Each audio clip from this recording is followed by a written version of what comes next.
Electricity is a source of energy.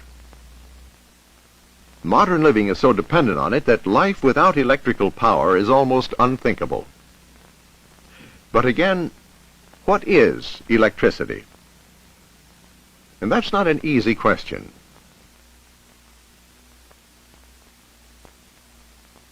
To answer it, we must first think about the building bricks of the whole universe.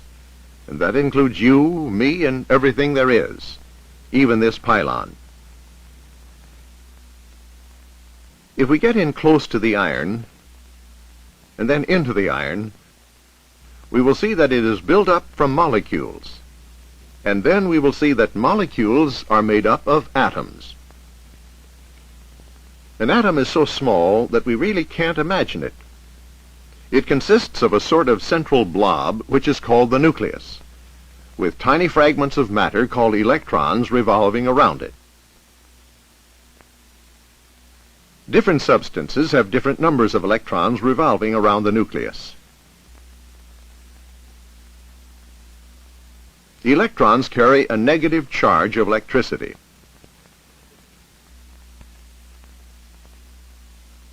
That central blob, the nucleus, is made up of two sorts of particles.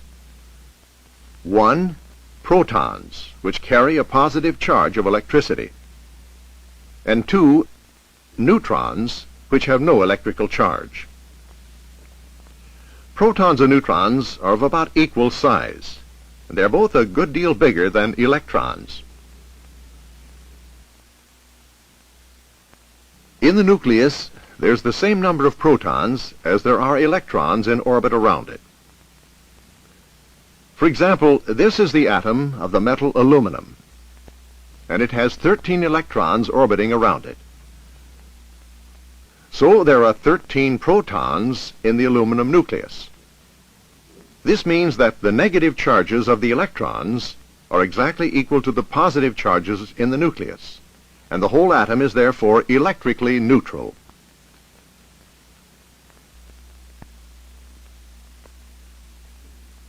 The electrons are bound to the nucleus by the force of attraction between the negative and positive charges.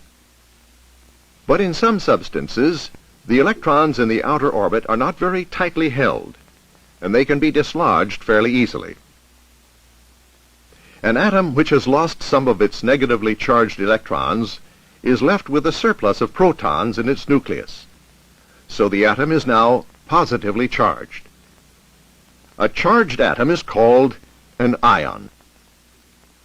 When the electrons are discharged, they are called free electrons, and all electrical effects are caused by the movement of these free electrons. You remember the aluminum atom. Aluminum is a substance with easily dislodged electrons, and so is called a conductor. Silver, copper, and aluminum are examples of good conductors, while rubber, paper, and wax are examples of poor conductors. So although it's difficult to say exactly what electricity is, we now know that electrical effects are caused by the movement of the negatively charged electrons.